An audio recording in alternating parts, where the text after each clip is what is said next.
जय गुरुदेव। और दोस्तों, मेरे चैनल सीधे सावर मंत्र में आपका एक बार फिर से हार्दिक स्वागत है।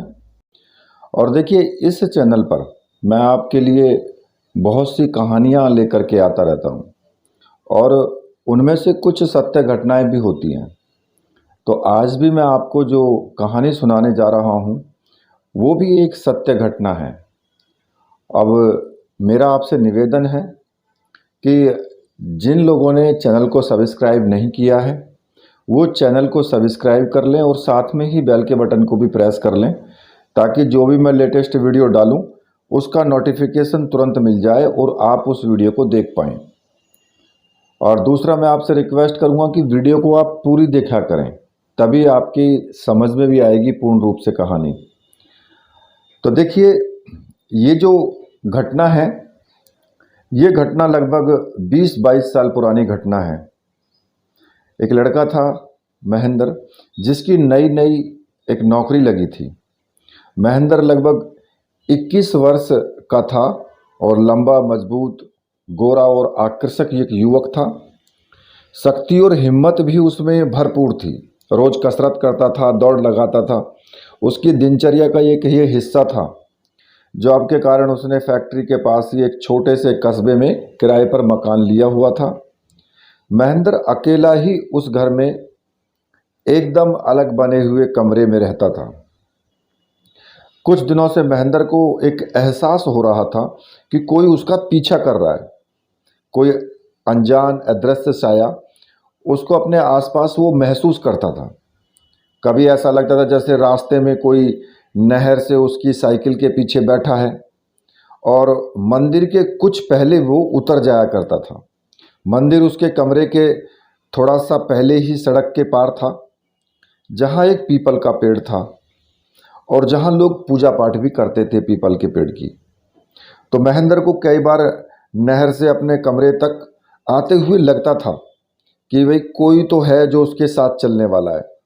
उसे एक मनमोहक गंध सी भी लगती थी जो उसे अपनी तरफ आकर्षित करती थी।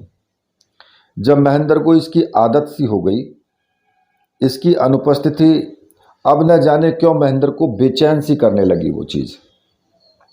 चांदनी रात थी एक दिन की बात, और होली के आसपास का समय, सुहाना मौसम था। महेंद्र शाम को घूमने के लिए निकला तो चलता ही चला गया वो आगे की तरफ, और चलते चलते जंगल में वो बहुत दूर निकल गया। जब उसे लौटने का ख्याल आया तब तक रात के 9 बज चुके थे।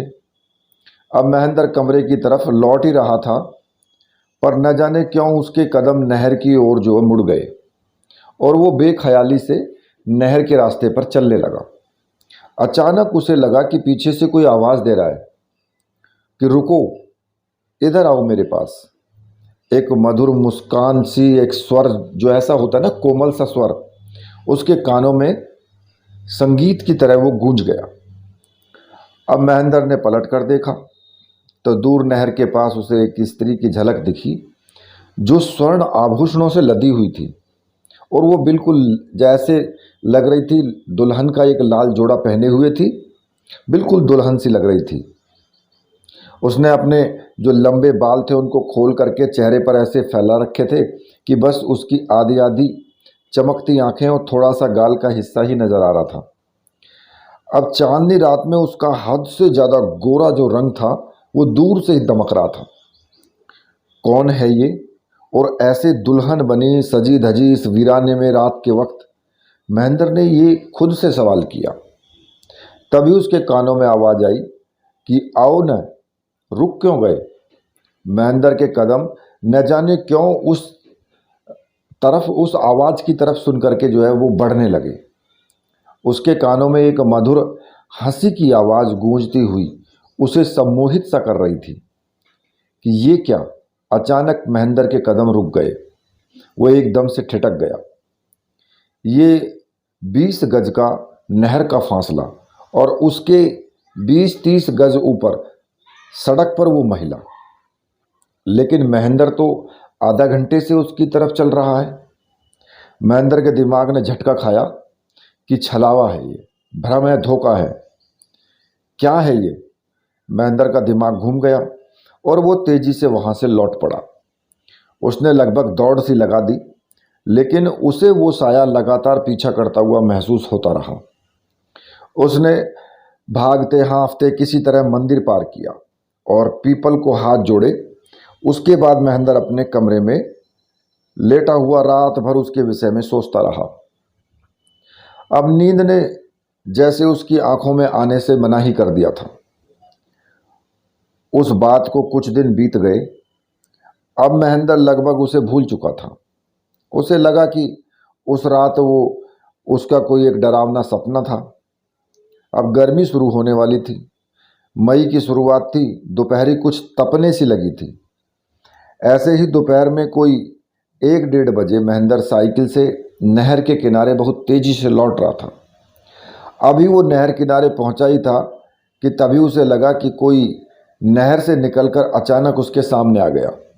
उसे बचाने के चक्कर में महेंद्र ने साइकिल दूसरी तरफ मोड़ी, किंतु अपने इस प्रयास में वो साइकिल जो है समेत नहर में जा गिरा और पूरा पानी में भीग गया।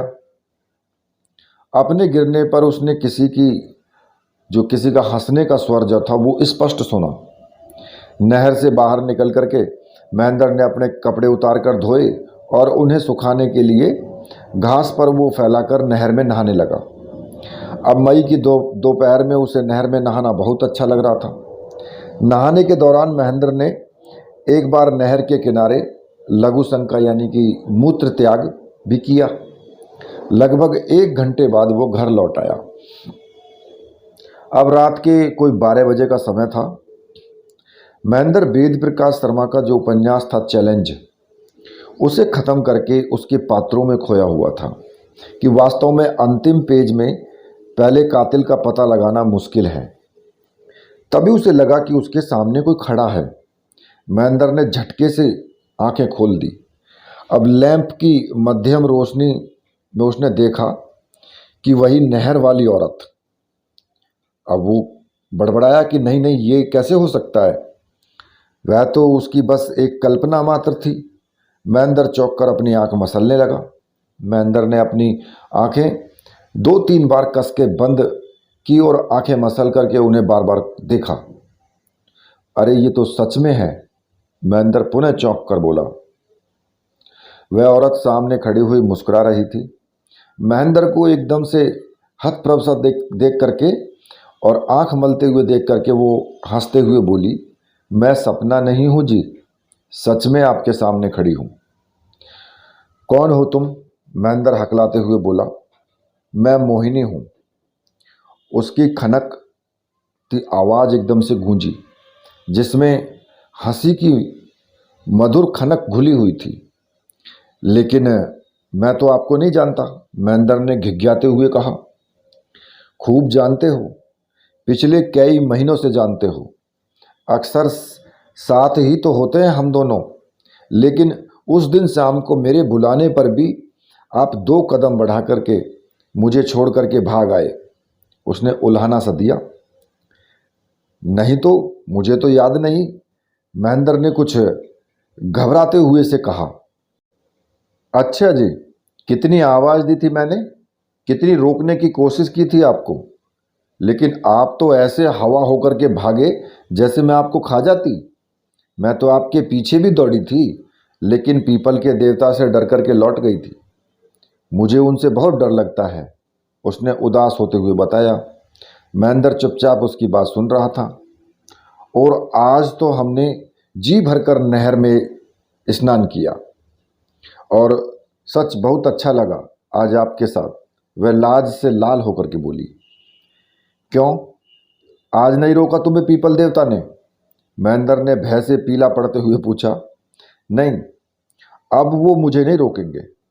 जब कोई हमारे स्थान पर पेशाब कर देता है तो फिर हमें उसका पीछा करने से कोई भी नहीं रोकता। वो खिलखिलाकर हंसी और अपने बालों को बखेर दिया। लेकिन तुम हो कौन? महेंद्र ने फिर पूछा। बताया तो, मोहिनी नाम है हमारा। फिर वो हंसने लगी। लेकिन कौन मोहिनी? मैं तो नहीं जानता तुम्हें, महेंद्र ने घबराते हुए बोला। मैं आपसे प्रेम करती हूँ। जब पहली बार आपको नहर में नहाते हुए देखा, उसी पल में मुझे आपसे प्रेम हो गया। मैं तभी से आपके साथ रहने लगी। कितनी बार आपको अपने आसपास होने का संकेत भी दिया। आपकी साइकिल पर बैठकर कितनी बार घूमी हूँ मैं, लेकिन आपने कभी ध्यान ही नहीं दिया मुझ पर। मैंने तो बहुत बार कोशिश की आपके साथ आपके घर आने की, आपको स्पष्ट दिखने की, लेकिन हर बार पीपल का जो देवता है उन्होंने मेरा रास्ता रोक दिया। किंतु अब मुझे कोई नहीं रोकेगा। आपके शरीर का अंश मेरे स्थान पर जब तक है, उसकी गंध से मैं आपको पाताल में भी ढूंढ कर आपके साथ आ सकती हूँ। मोहिनी मुस्कुरा करके बोली। लेकिन अपना पूरा परिचय तो दो। ठीक ठीक, महेंद्र ने पूछा। मैं मोहिनी हूँ। 25 साल पहले मेरी शादी हुई थी। बहुत खुश थी मैं शादी के बाद।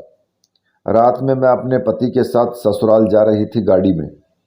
इसी नहर के पास बदमाशों ने हमें घेर कर लूट लिया और मुझे, मेरे पति और 4 परिजनों को एक साथ मार करके इसी नहर में फेंक दिया। तभी से मैं यहाँ भटक रही हूँ। लेकिन जब से तुम्हें देखा मुझे ऐसा लगा कि हमारा कोई जन्मों जन्मों का नाता है। मैं तुम्हें चाहने लगी हूँ, मुझे तुमसे प्यार हो गया है, मोहिनी ने बताया। भूत, महेंद्र के मुख से एकदम भय के साथ में आवाज़ निकली। मनुष्य को भूत से क्या प्यार होता है? वह घिघियाते हुए बोला। क्यों नहीं हो सकता? मोहिनी उदास करके बोली। हम अतृप्त मर गए और मुक्ति भी नहीं मिली, फिर क्यों नहीं कर सकते हम प्यार? और फिर हम केवल आपको ही दिखाई और सुनाई देते हैं। जरूर हमारा आपसे कोई पूर्व जन्म का संबंध है, मोहिनी ने गंभीर होकर के कहा। मोहिनी बिस्तर पर जो है महेंद्र के साथ बैठ गई। वो महेंद्र की नाक में एक अजीब सी मनमोहक सी खुशबू लगने लगी। महेंद्र मदहोश होने लगा और कब वह मोहिनी के बाहों में समा गया उसे पता भी नहीं चला। सुबह जब वो उठा तो अकेला था, लेकिन उसका पूरा बदन टूट रहा था। उसको ऐसा लग रहा था जैसे उसकी पूरी शक्ति को किसी ने निचोड़ लिया हो। रात को कुछ होने का एहसास, उसके बदन पर जो है स्पष्ट कुछ निशान दिखाई दे रहे थे। महेंद्र उठ कर के नहाया और फिर उसने पूजा के लिए, मंदिर के लिए वो चला गया और बैठ करके वो रात के विषय में वहाँ पर सोचने लगा। मोहिनी भूत है, एक आत्मा, एक भूतनी उसे प्यार करती है, उसके साथ जिस्मानी होती है। वह रात की बात सोच करके शर्मा गया। अब अक्सर ऐसा होने लगा। मोहिनी रात को आती, देर तक दोनों बातें करते और बाहों में बाहें डाले सो जाते। हर सुबह कुछ होने के एहसास के साथ महेंद्र बहुत अधिक कमजोरी महसूस करता। अब तो वो कभी कभी दोपहर में भी उससे मिलने नहर पर आने लगा था। वो पूरी तरीके से मोहिनी के वश में हो गया था। आज भी महेंद्र दोपहर में नहर पर मोहिनी के साथ ही था। वो दोनों पानी में खेल रहे थे। तभी मोहिनी नाचने लगी और गाने लगी कि तू है मेरा साजन, होगा अपना मिलन। कितनी तड़पी हूँ है ये विरहन, मैं बनी थी दुल्हन, कितने अरमान थे रह गया लेकिन प्यासा ये मन। ओ सजन मेरे सजन तू मेरा सजन। और ये जो मोहिनी के मुख पर गाते गाते एक मुस्कान सी तैर गई और वो घूम घूम करके महेंद्र के ऊपर के पानी उछालती, नाचती, आगे गाने लगी। मैं हूँ एक आत्मा, तू मेरी आत्मा, तन रुकावट है ये, इसका कर खात्मा। बन जा मेरे लिए तू भी एक आत्मा, आजा मुझसा हो जा सजना, ओ सजन मेरे सजन। अब महेंद्र के गले में बाहें डाल करके उसकी आंखों में देखती हुई वो गाना गाने लगी। उसके चारों तरफ घूम घूम कर नाचती हुई वो गा रही थी और वो एकदम से महेंद्र से लिपट गई। दोनों कितनी ही देर तक बाहों में बाहें डाले, होठ मिलाए खड़े रहे। रात को फिर मोहिनी महेंद्र के पास आई और आते ही उससे ऐसे लिपट गई जैसे जन्मों की बिछड़ी हुई हो। महेंद्र उसके होठों के मदमस्त रस को मस्ती में खो गया और दोनों ऐसे ही बिस्तर पर वो गिर गए। अब दिन बीतने के साथ साथ ही महेंद्र एकदम से निस्तेज सा हो रहा था। मतलब उसके अंदर से शक्ति जो थी वो खत्म हो रही थी धीरे धीरे। उसके गाल और आंखें अंदर धंस गई थी। उसे चलने में भी चक्कर आने लगे। उसने जब इस बारे में मोहिनी को बताया तो वो खिलखिलाकर हंसते हुए बोली कि आप धीरे धीरे मर रहे हो, और रहस्यमयी तरीके से मुस्कुराने लगी वो। महेंद्र ने कई डॉक्टरों को दिखाया, बहुत सी जांच कराई, लेकिन सब कुछ सामान्य था। किसी को भी उसकी बीमारी समझ में नहीं आ रही थी। और इधर महेंद्र की हालत दिन बर दिन बिगड़ती जा रही थी। किसी को कुछ समझ नहीं आ रहा था कि ये क्या हो रहा है महेंद्र को। उधर मोहिनी रात को महेंद्र के पास आती और अपनी खुशबू से उसे मदहोश करती, प्रेम भरी बात करती और फिर उससे संबंध बनाती। अब मोहिनी रोज महेंद्र से कहती कि अब हम जल्दी ही हमेशा के लिए एक हो जाएंगे, और एक मुस्कान किसी रहस्य की तरह उसके चेहरे पर फैल जाती। उसकी आंखें चमकने लगती। कहीं मेरी बीमारी का कारण मोहिनी तो नहीं, कहीं वो मुझे मार तो नहीं रही, महेंद्र सोच रहा था। और कुछ निश्चय करके वह मंदिर में पंडित के पास चला गया। उसने उन्हें शुरू से और अब तक की सारी बात बताई पंडित जी को। मोहिनी एक अतृप्त आत्मा है, पंडित जी कुछ सोचते हुए बोले। यदि कोई इसके स्थान पर मलमूत्र त्याग कर दे तो ये आत्माएं उसके पीछे पड़ जाती हैं, लेकिन इसने तो तुम्हें मजबूर किया है उसके स्थान पर मूत्र विसर्जन को। उसने जानबूझकर तुम्हें पानी में गिराया और घंटों पानी में रखा। उसे पता था कि जब तुम पानी में गीले रहोगे तब अवश्य ही तुम्हें मूत्र की हाजत होगी, और वो कामयाब हो गई इसमें। तुम्हारे मूत्र की गंध के सहारे वे मंदिर पीपल सब पार कर गई, और संबंध बनाने के बाद तो उसकी शक्ति बहुत बढ़ गई है। हर बार संबंध के बाद वो तुम्हारी शक्ति खींच रही है। वो तुम्हें मारकर अपने जैसा भूत बनाना चाहती है। तुमने देर कर दी महेंद्र, तुम्हें पहले ही मेरे पास आ जाना चाहिए था, पंडित जी ने कहा। अब कुछ नहीं हो सकता पंडित जी, महेंद्र उदास होकर के बोला। कोशिश करेंगे, तुम्हें सब कुछ सामान लाना होगा, मैं बता देता हूँ तुमको, और मैं शाम को तुम्हारे कमरे पर कुछ क्रिया करूँगा। पंडित जी ने उसे एक पेपर पर कुछ सामान लिख करके दिया। शाम को कोई 8 बजे पंडित जी महेंद्र के कमरे पर आ गए। उन्होंने महेंद्र को बिठा करके हवन करना शुरू कर दिया।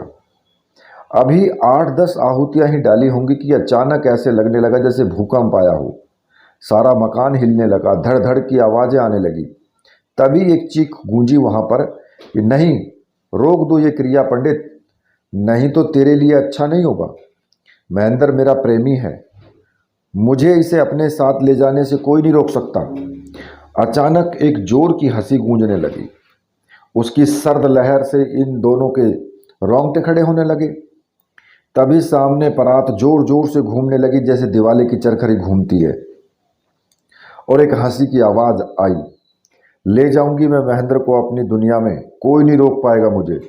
अचानक वो बहुत डरावनी हंसी हंसते हुए बाल खोले उसके सामने आकर के खड़ी हो गई। पंडित, मेरी तुझसे कोई दुश्मनी नहीं है, तू हम दोनों के बीच से हट जा, नहीं तो अपनी मौत का जिम्मेदार तू खुद होगा, मोहिनी आंख लाल करती हुए बोली। उसकी आवाज़ ऐसी लग रही थी जैसे सैकड़ों चमगादड़ एक साथ फड़फड़ा रहे हों। ऐसे इंसानों की दुनिया में दखल देती है चुड़ैल, मैं भी देखता हूँ कैसे किसी को तू ले जाएगी यहाँ से। कहकर पंडित जी ने एक मुट्ठी सामग्री उठाकर हवन कुंड में कुछ मंत्र पढ़ते हुए छोड़ दी। कुछ प्रभाव नहीं होगा पंडित तेरे इन मंत्रों से, अब तो मेरे अंदर आधे से ज़्यादा मेरा महेंद्र है। मोहिनी अजीब नज़रों से उन्हें देखते हुए सर को झटकने लगी। चली जा चुड़ैल, नहीं तो भस्म कर दूंगा। पंडित जी ने कुछ मंत्र पढ़ करके हवन में छोड़ा। ठीक है, कोशिश कर ले पंडिता, हंसने लगी वो। मोहिनी हंसते हुए कमरे की छत पर छिपकली की तरह लटक करके चलने लगी। उसकी आंखें लाल अंगारे बनी बाहर को निकल आई। उसके लटके हुए बाल, लाल सुर्ख आंखें बहुत डरावनी लग रही थी। वह ठीक पंडित जी के सर के ऊपर लटकी हुई हंस रही थी, लेकिन पंडित जी बिना विचलित हुए अपनी पूजा में लगे रहे। ठीक है, कर ले कोशिश पंडित, कब तक बचाएगा इन्हें, कहते हुए मोहिनी छत पर चलती हुई ऐसे उल्टी ही बाहर की तरफ वो चली गई। और पूजा के बाद पंडित जी ने एक धागा महेंद्र के गले में बांध दिया और बोले कि कुछ दिन यहाँ से चले जाओ और कोई भी कुछ भी कहे ये धागा मत उतारना तुम। महेंद्र अपने गांव लौट गया और उसने घर पर सबको सारी बात बता दी। अभी उसे आए हुए तीसरा ही दिन था। रात को वो अपने कमरे में अकेला लेटा हुआ था। रात के कोई 11 बजे उसने देखा कि खिड़की पर बैठी मोहिनी रो रही है। कौन कौन है वहाँ? महेंद्र ने पूछा। हम हैं, तुम्हारी प्यारी, तुम्हारी मोहिनी, जिसे तुम धोखा देकर यहाँ चले आए। मोहिनी सुबकते हुए बोली। तो आ जाओ मेरे पास मोहिनी, महेंद्र बेख्याली में बोल गया। तुमने हम दोनों के बीच ये तंत्र मंत्र की दीवार लगा रखी है, कैसे आऊं? मोहिनी जोर जोर से रोने लगी। अब उसकी रोने की जो वेदना थी उसको सुन करके और महेंद्र को कुछ तरस सा आ गया। लेकिन दूसरे ही पल संभलते हुए महेंद्र ने कहा कि तुम तो मुझे मार रही थी मोहिनी, तुम मुझे प्यार नहीं करती। महेंद्र ने कुछ सोच करके बोला। ये जालिम दुनिया तो यही कहती है महेंद्र, जब यह दो अलग बिरादरी वाले प्रेमियों को बर्दाश्त नहीं करती, उन्हें अपराधी बना करके मार डालती है, तो हमारा क्या? हमसे जलकर इन लोगों ने तुम्हारे और मेरे खिलाफ भड़काकर हमें दूर रखने के लिए ये तंत्र मंत्र लगाया है। महेंद्र, उतार करके फेंक दो ये बंधन। तुम भी इन दुनिया वालों की बातों में आ गए महेंद्र। अरे जलते हैं ये दुनिया वाले हमारे प्रेम से, ये नहीं चाहते कि हमारा प्यार परवान चढ़े।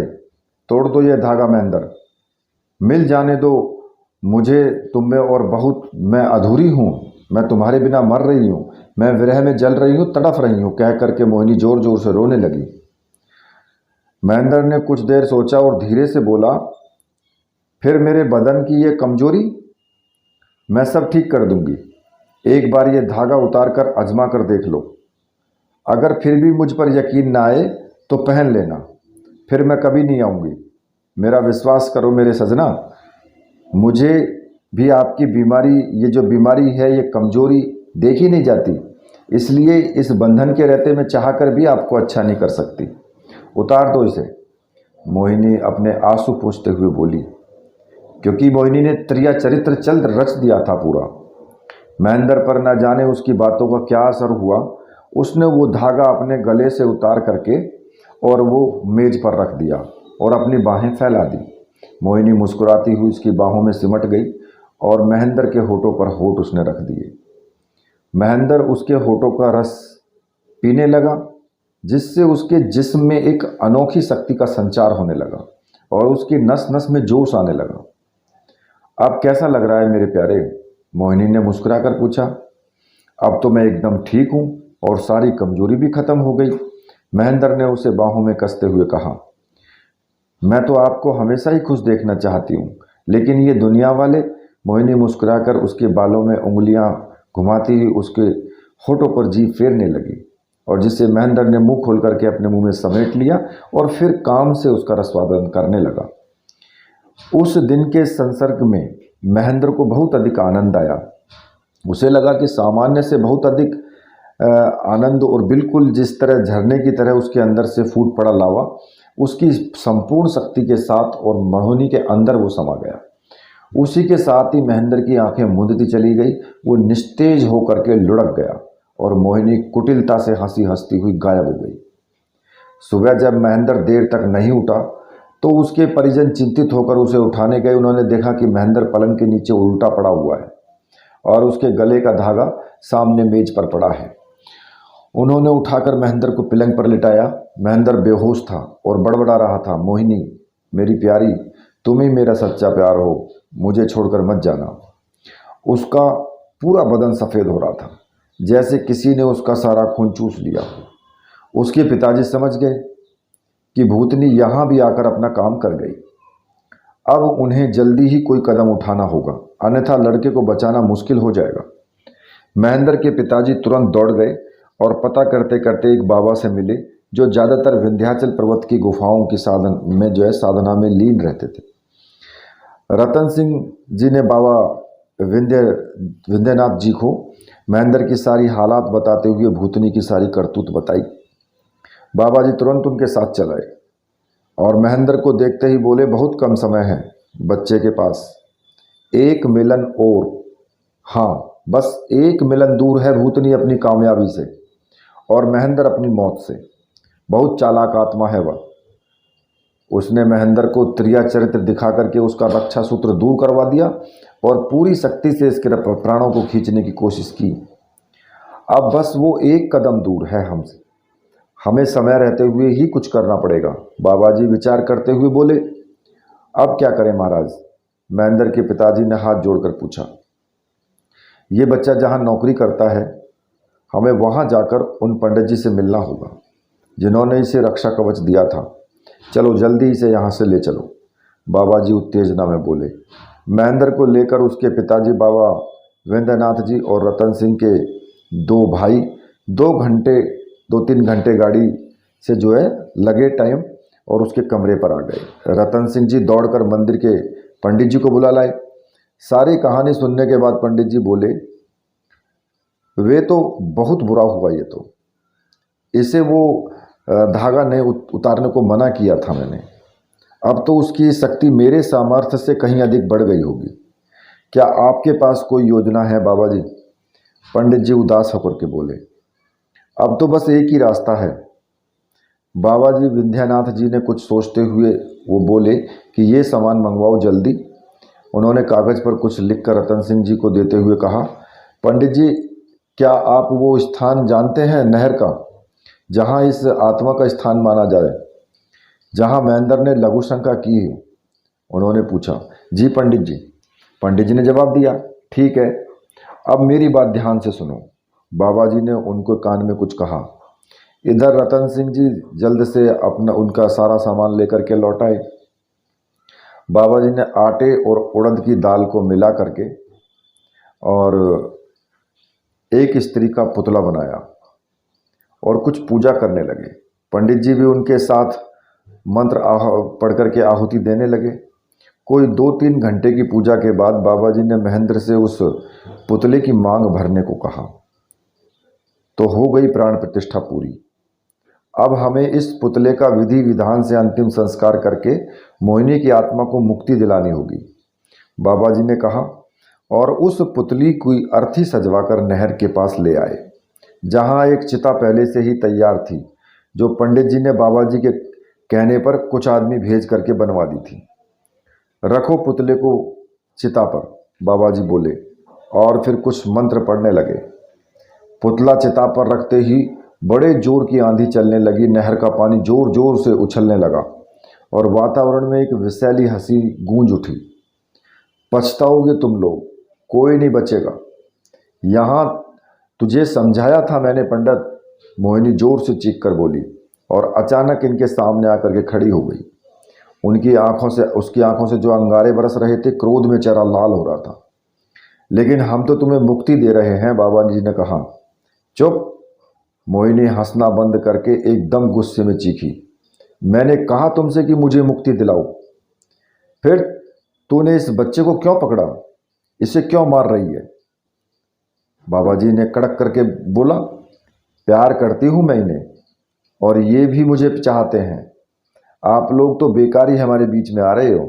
मोहिनी शांत होकर गंभीरता से बोली, प्यार? हमें पागल समझा है तूने भूतनी? बाबा जी कड़क कर बोले, अरे प्यार करने वाले कभी किसी की जान लेते हैं क्या? पंडित जी भी गुस्से से चीखे, मैं किसी की जान नहीं ले रही, वो तो मैं इन्हें अपनी दुनिया में बस इसलिए। मोहिनी धीरे से बोली, तेरी दुनिया यानी आत्माओं की दुनिया, भूतों की दुनिया, और तेरी दुनिया में कोई जिंदा नहीं जाता। ओ स्वार्थी भूतनी, तू अपनी हवस की खातिर एक आदमी की जान लेगी? क्या यह अच्छी बात है? बाबा जी ने गुस्से से पूछा। मुझे नहीं पता, मुझे बस मेरा प्यार, मेरा महेंद्र चाहिए, चाहे जैसे भी मिले, मोहिनी तड़प कर बोली। तभी पंडित जी ने पुतला चिता पर रखकर महेंद्र को उसमें अग्नि देने का इशारा किया। महेंद्र जैसे ही अग्नि लेकर के आगे बढ़ा, मोहिनी चीख पड़ी, रुको महेंद्र, मत सुनो इसकी बात। ये लोग हमें हमेशा के लिए जुदा करने की साजिश कर रहे हैं। सोच तो महेंद्र, मैं फिर तुम्हें कभी नहीं मिल पाऊंगी। याद करो हमारा वो प्यार, हमारा वो मिलन, मोहिनी चीख कर बोली और महेंद्र के कदम ठिठक गए। तभी फिर मोहिनी तेजी से हंसते हुए सबके सामने लाल आंख विकराल चेहरा किए खड़ी हो गई। मरोगे तुम सब, कहकर उसने हाथ हवा में घुमाया और नहर का पानी किसी सुनामी की तरह उन पर झपटा। तभी महेंद्र की चेतना जागी और उसने आगे बढ़कर के अग्नि चिता में लगा दी। मोहिनी तड़फने लगी, चिल्लाने लगी और जोर जोर से वो रोने लगी। अब हम कभी नहीं मिलेंगे महेंद्र, आपने मुझे दूर कर दिया। इन दुनिया वालों की बातों में आकर के वो चीख रही थी और धुआं बन करके एकदम गायब सी हो गई। आज 20 साल बाद भी महेंद्र उस मंजर को याद करके सिहर उठता है। मोहिनी एक भूतनी की प्रेम कथा, ये बस अब वो मुस्कुरा करके ही रह जाता है। तो देखिए, ये जो कहानी थी ये एक सत्य कथा है और जिन भाइयों को पसंद आई है वो लाइक करें, शेयर करें वीडियो को। इसी के साथ मैं आपसे विदा लेता हूँ। तो मेरे साथ बोलिए बोलिए वीर बजरंगबली हनुमान जी महाराज की जय। बोलिए मेरे परमहंस गुरुदेव की जय।